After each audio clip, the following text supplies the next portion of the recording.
మీరు జాబ్ చేస్తున్నట్లయితే ఈ ఈపీఎఫ్ఓ గురించి ఖచ్చితంగా తెలుసుకోవాలి, లేదంటే కొన్ని ల్యాక్స్ ఆఫ్ రూపీస్ అయితే నష్టపోతారు. ఈపీఎఫ్ఓ అంటే ఎంప్లాయీ ప్రావిడెంట్ ఫండ్ ఆర్గనైజేషన్. ఇందులో మేజర్గా 3 స్కీమ్స్ అయితే ఉంటాయి.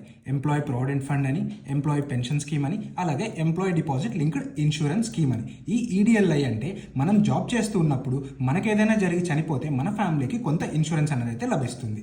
ఈ ఈడిఎల్ఐ స్కీమ్కి మనం ఎటువంటి కాంట్రిబ్యూషన్ అయితే చేయం, మన యొక్క ఎంప్లాయరే దీనికైతే పే చేస్తారు. ఇందులో మనకు కవరేజ్ అన్నది మినిమం 2,50,000 దగ్గర నుంచి మాక్సిమం 7 lakhs వరకు అయితే ఉంటుంది.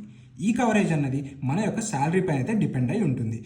ఇలా ఇన్సూరెన్స్ ఉందని చాలా మందికి తెలియక చాలా మంది దీన్ని అయితే క్లెయిమ్ చేసుకోవడం లేదు. సో మీకు కానీ ఇలా ఇన్సూరెన్స్ ఉన్నట్లయితే మీ ఫ్యామిలీకి ఖచ్చితంగా దీని గురించి అయితే చెప్పండి, ఎందుకంటే వాళ్ళకి తెలియకపోతే కొన్ని ల్యాక్స్ ఆఫ్ రూపీస్ని అయితే నష్టపోతారు కాబట్టి. అండ్ ఈ ఈడిఎల్ఐలో రీసెంట్గానే కొన్ని చేంజెస్ అయితే వచ్చాయి. అవేంటో తెలుసుకోవాలంటే న్యూ చేంజెస్ అని అయితే కామెంట్ చేయండి. ఇలాంటి మరెంతో ఇంట్రెస్టింగ్ ఇన్ఫర్మేషన్ తెలుసుకోవాలంటే మన యువోన్ యువర్ ఫైనాన్స్ని అయితే ఫాలో అవ్వండి.